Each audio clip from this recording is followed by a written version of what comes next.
CDPO का result हुआ है, इस रिज़ल्ट में इनका रैंक 12 आया है। परफेक्शन फैमिली को मैं बहुत हेल्पफुल मानूंगा और जी। मैं उनको थैंक्स बोलता हूँ सर परफेक्शन फैमिली को कि मुझे इतना सपोर्ट किया। 66 में मैंने 2 मार्क्स से मेरा प्रीलिम्स छूटा था, क्योंकि उस समय सर मैं टेस्ट सीरीज़ को ज़्यादा फोकस नहीं करता था। उसके बाद मैंने परफेक्शन में टेस्ट सीरीज़ आके ज्वाइन किया और बहुत रिलीजियसली फॉलो किया सर मैंने।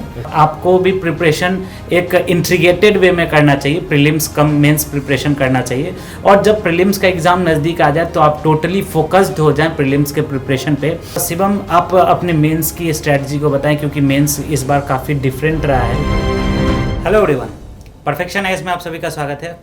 फ्रेंड्स, आज हम लोग एक स्पेशल सेशन में शिवम से मिलेंगे, और शिवम के बारे में मैं आपको बता दूं कि शिवम ने अभी जो CDPO का रिज़ल्ट हुआ है, इस रिज़ल्ट में इनका रैंक 12 आया है, जो कि एक बहुत बड़ी सफलता है। और सबसे पहले तो हमारी तरफ से, पूरे टीम की तरफ से शिवम आपको हार्दिक बधाई, थैंक यू सर। हार्दिक शुभकामनाएं थैंक यू आपके इस अच्छे रिज़ल्ट के लिए।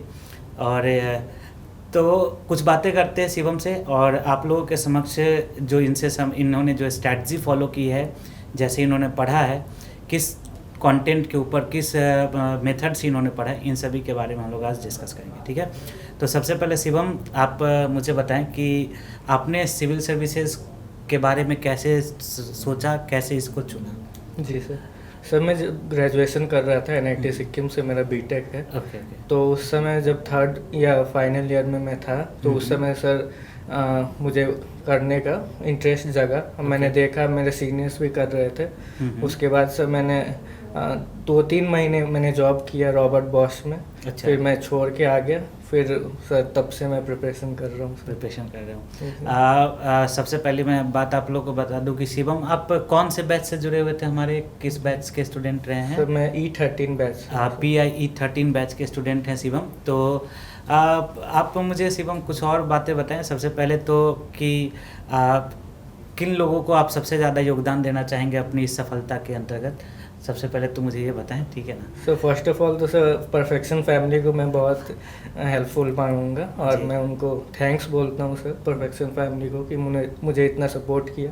फिर सर मेरी फैमिली है, मेरे माता पिता हैं सर, वो तो, और मेरी दीदी है सर, वो लोग बहुत हेल्पफुल। सबसे पहले तो पेरेंट्स ही आते हैं ना, उसके बाद ही कोई भी आते हैं। सबसे पहले तो पेरेंट्स ही हैं।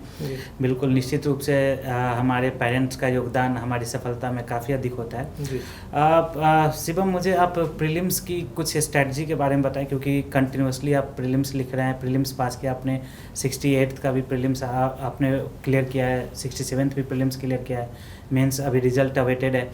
तो आप प्रीलिम्स कंटिन्यू आप क्रैक कर रहे हैं, तो इसके स्ट्रैटेजी के बारे में मुझे बताएं शिवम कुछ, क्या, और हमारे जो भी व्यूअर्स हैं इनको बताएं एक बार। जी सर मैंने अपने फेलियर से ही सीखा है सर।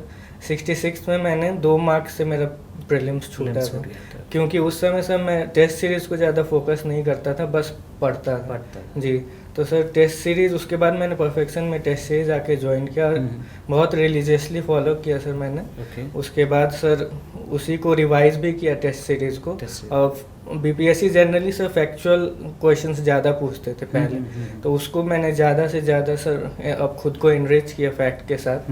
उसके बाद सर मुझे प्रीलिम्स में सफलता मिली। बिल्कुल। अच्छा शिवम, आप प्रीलिम्स और मेंस दोनों का आप अलग अलग प्रिपरेशन कर रहे थे, या दोनों को आप कंबाइन लेकर चल रहे थे?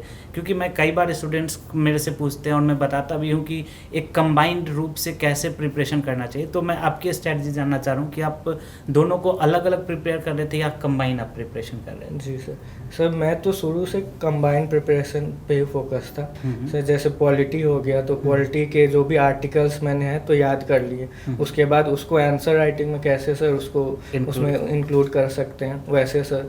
तो इसलिए, और जब सब प्रिलिमिनरी नज़दीक आता है तब पूरा PT फोकस पूरे तरीके। जी सर, बिल्कुल। जैसा कि शिवम ने अभी आपको बताया कि आपको भी प्रिपरेशन एक इंटीग्रेटेड वे में करना चाहिए, प्रीलिम्स कम मेंस प्रिपरेशन करना चाहिए, और जब प्रीलिम्स का एग्ज़ाम नज़दीक आ जाए तो आप टोटली फोकस्ड हो जाएं प्रीलिम्स के प्रिपरेशन पे, जैसा कि सारे टॉपर्स और सारे स्टूडेंट्स इसको फॉलो करते हैं, और डेफिनेटली उसमें सफलता भी उनको मिलती है। शिवम, आप अपने मेंस की स्ट्रैटेजी को बताएं, क्योंकि मेंस इस बार काफ़ी डिफरेंट रहा है। 68 का मेंस के अंदर भी आपने देखा कि काफ़ी कॉन्सेप्चुअल क्वेश्चंस जो हैं वो पूछे गए हैं। तो आपने CDPO का जो CDPO में इतने कम स्टूडेंट्स के बीच में आपका 12वां रैंक आया, तो आप अपने मेंस की स्ट्रेटजी के बारे में कुछ बताएं। सर मेंस की स्ट्रैटेजी मोस्टली फोकस है रीडिंग पे, आप कितना रीडिंग करते हैं, आप न्यूज़पेपर कितना पढ़ते हैं, आप बुक्स बेसिकली जो बेसिक बुक्स है जैसे लक्ष्मीकांत हो गए, स्पेक्ट्रम हो गए, ये सब बेसिक्स बुक आपने उसे अच्छे से पढ़ा है या नहीं और आप उसको कैसे लिख पा रहे हैं उस वहाँ जाके। और बेसिकली सर GS2 जो है वो मेन इम्पोर्टेंट सेक्शन हो जाता है। मेरा GS2 में से 160 आया हुआ है इसका। Very good. तो सर उसमें जो पॉलिटी है उसमें आप कैसे आर्टिकल्स को इंक्लूड कर रहे हैं, फिर उसमें कैसे केसेस को इंक्लूड कर रहे हैं, यस सर, तो वो बहुत इंपॉर्टेंट हो जाता है। सर इकोनॉमिक्स में सर आप देखेंगे तो इकोनॉमिक सर्वे का डेटा, बजट का डेटा और फिर NFHS 5 ये जो नया डेटा है, सेंसस का डेटा है, तो आप जितना ज़्यादा से ज़्यादा डेटा यूज़ करेंगे सर उतना ज़्यादा फ़ायदा होगा। बिल्कुल।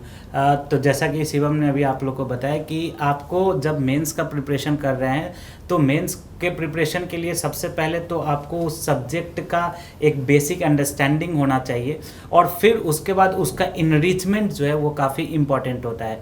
इनरिचमेंट आप कैसे करते हैं ये आपके कंटेंट पे निर्भर करता है, आपके फैकल्टीज़ पे निर्भर करता है, आपके और आप खुद से कैसे सोर्सेज को कैसे एक्युमुलेट करते हैं, सोर्सेज को कैसे इंक्लूड करते हैं अपने आंसर्स में, ये काफ़ी कुछ महत्वपूर्ण हो जाता है। जैसा कि आप देख भी रहे होंगे, इन्होंने बताया कि कैसे हम लोग इकॉनमी के अंदर इकोनॉमिक सर्वे के डेटा को इंक्लूड करना है, कहाँ पे इंक्लूड करना है।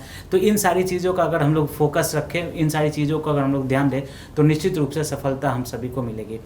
कुछ और बातें करते शिवम से, बड़ा इंटरेस्टिंग सा अभी हमारा डिस्कशन चल रहा है। तो आप मुझे शिवम बताएं कि आपकी जो स्ट्रैटेजी होती थी पढ़ने की, इसको आप कैसे पढ़ते थे? कि मेरा प्रश्न ये है कि आप जैसे कि एक बार प्रीलिम्स को पढ़ा, फिर प्रीलिम्स के टॉपिक्स को पढ़ा और फिर मेंस को पढ़ा, या फिर आप पूरे तरीके से पूरे एक सेग्रीगेटेड वे में चीज़ों को पढ़ रहे थे? ये मुझे आप एक बार बताएं।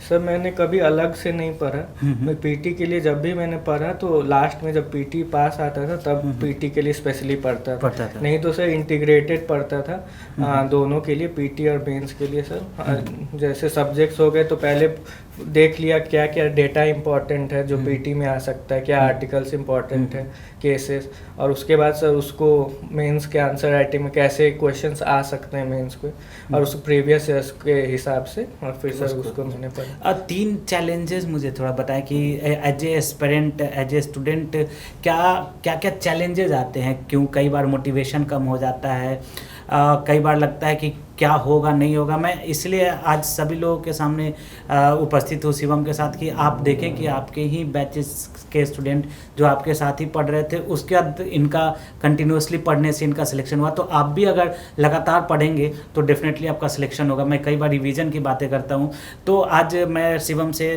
पूछना चाहूँगा कि कौन कौन से चैलेंजेस उन्होंने फेस किए एज ए एस्पिरेंट में, एज ए कैंडिडेट में जानना चाहूँगा। जी सर, शुरू में मैं सोशल मीडिया बहुत यूज़ करता था। अच्छा। प्रिपरेशन के समय में। हाँ। तो उसके बाद मैंने देखा बहुत टाइम वेस्ट होता था सर उसके कारण, तो मैंने मोस्टली सारे सोशल मीडिया हटा दिए, बस ट्विटर यूज़ करता था। अच्छा। क्योंकि वहाँ पे बहुत न्यूज़ और ये सब बहुत ओपिनियन बेस्ड बातें होती थी, तो इसलिए सर मैंने ट्विटर यूज़ किया। उसके बाद सर दूसरा है सर, आप कैसे पढ़ रहे हैं वो भी मैटर करता है। ये नहीं कि आप कितना पढ़ रहे हैं, आपका क्वालिटी क्या है पढ़ाई का। ये नहीं कि सर आप 16 घंटा पढ़ रहे हैं लेकिन उसका फ़ायदा नहीं हो रहा है। तो मैं मोस्टली सर दिन में 7 से 8 घंटा पढ़ता था, लेकिन क्या पढ़ता था ये मुझे पता है, और सिलेबस के अकॉर्डिंग और प्रीवियस क्वेश्चन के अकॉर्डिंग। क्योंकि सर ज्ञान तो बहुत है, लेकिन हमें मेन फोकस हमारा सर एग्ज़ाम निकालना है, और वही सर मेन फोकस। बिल्कुल।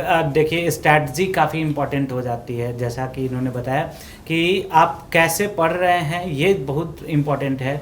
आप कितना बहुत ज़्यादा पढ़ रहे हैं ये बहुत ज़्यादा इंपॉर्टेंट नहीं है, लेकिन आप उसको किस तरीके से पढ़ रहे हैं, किस तरीके से आप उसको यूटिलाइज़ कर रहे हैं, ये सबसे महत्वपूर्ण हो जाता है। तो काफ़ी आपको लोगों को मुझे लगता है कि काफ़ी कुछ चीज़ें सीखने को मिल रहा होगा। आप जान भी रहे होंगे, समझ भी पा रहे होंगे कि क्या क्या कैसे कैसे चीज़ों को फॉलो करना है ना। जैसा कि शिवम आपने बताया आपको GS2 के अंदर 160 मार्क्स आए थे, एंड आई होप कि ये सबसे ज़्यादा मार्क्स होगा GS2 के अंदर जितने भी एस्पिरेंट्स, जितने भी सक्सेसफुल एस्पिरेंट्स हैं। तो आप मुझे ये बताएं कि GS2 के लिए आपने क्या स्पेशल किया, जिससे कि आपके इतने ज़्यादा मार्क्स हैं। और ये क्योंकि GS2 ना ज़्यादातर स्टूडेंट्स के लिए एक ये रहता है, डाउट रहता है कि कैसे इसमें मार्क्स बढ़ाएं।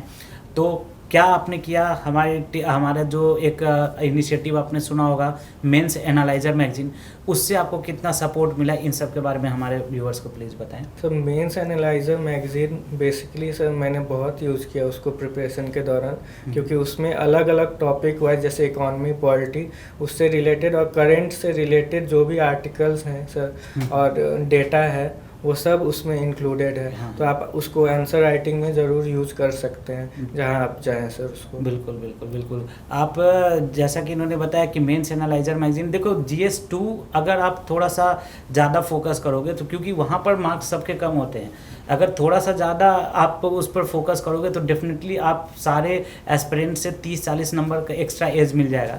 और जब आपको 30-40 नंबर का एक्स्ट्रा एज मिल जाएगा तो डेफिनेटली क्या होगा, आप आज सारे एस्पिरेंट से बहुत आगे होते हैं।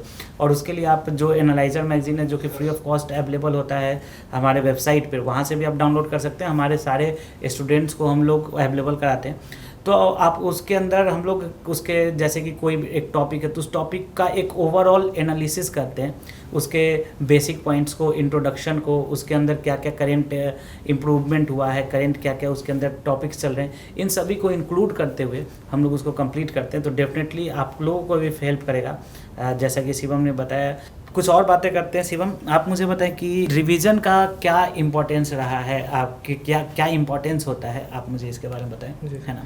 Sir prelims mostly factual based, data based होता है, तो आप एक बार पढ़िएगा तो उसे याद नहीं होगा, क्योंकि सर दिमाग का भी एक लिमिट होता है सर फैक्ट। तो जब तक आप बार बार उसे नहीं देखिएगा, बार बार रिवाइज नहीं कीजिएगा, आप टेस्ट सीरीज लगा रहे हैं तो उसे घर पे आके नहीं देखिएगा, तो उसके पढ़ने का फिर सब फायदा नहीं होगा सर, आप भूल जाइएगा। तो रिवीजन सर बहुत इंपॉर्टेंट है और सबको सर करना चाहिए। बिल्कुल, इसलिए मैं भी बराबर आप लोगों को बोलता रहता हूँ कि ज़बरदस्ती बोलता रहता हूँ कि आप डेली बेसिस पर रिवीजन कीजिए। जितना ज़्यादा रिवाइज करेंगे, हम लोग क्या करते हैं कि कई बार आपने भी सुना होगा और सभी जगह ये होता है कि 10 बुक्स को पढ़ते हैं, लेकिन हमेशा ये कहा जाता है कि 10 बुक को एक बार पढ़ने से अच्छा है कि एक बुक को 10 बार पढ़ें। ये जो सबसे इम्पॉर्टेंट हो जाता है वो आपका रिवीजन ही हो जाता है। और रिवीजन के लिए जो सबसे ज़्यादा इंपॉर्टेंट होता है वो होता है आपका खुद का अनुशासन, सेल्फ का डिसिप्लिन। जब तक आप खुद में डिसिप्लिन नहीं रहेंगे, जब तक आप खुद से अनुशासित नहीं रहेंगे, आप निश्चित रूप से रिवीजन को उस तरीके से फॉलो नहीं कर पाएंगे जितना आपको करना चाहिए। तो निश्चित रूप से एक बहुत बड़ी सफलता शिवम ने हासिल की है। CDPO में इनका रैंक 12 है और ये हमारे पूरे फैमिली के लिए, पूरे परफेक्शन है इस फैमिली के लिए और पूरे सोसाइटी के लिए गर्व की बात है। तो हार्दिक धन्यवाद शिवम आपका यहाँ आने के लिए। और इसी तरीके से मैं आगे भी इनसे मेंस से संबंधित स्ट्रैटेजी वीडियो में इनवाइट करता हूँ आप सभी के समक्ष ही शिवम को कि मेंस की स्ट्रैटेजी वीडियो बताएं हमारे जो भी व्यूअर्स हैं उनको। और आपके सफलता के लिए हमारी पूरे टीम की तरफ से आपको हार्दिक बधाई। Thank you sir.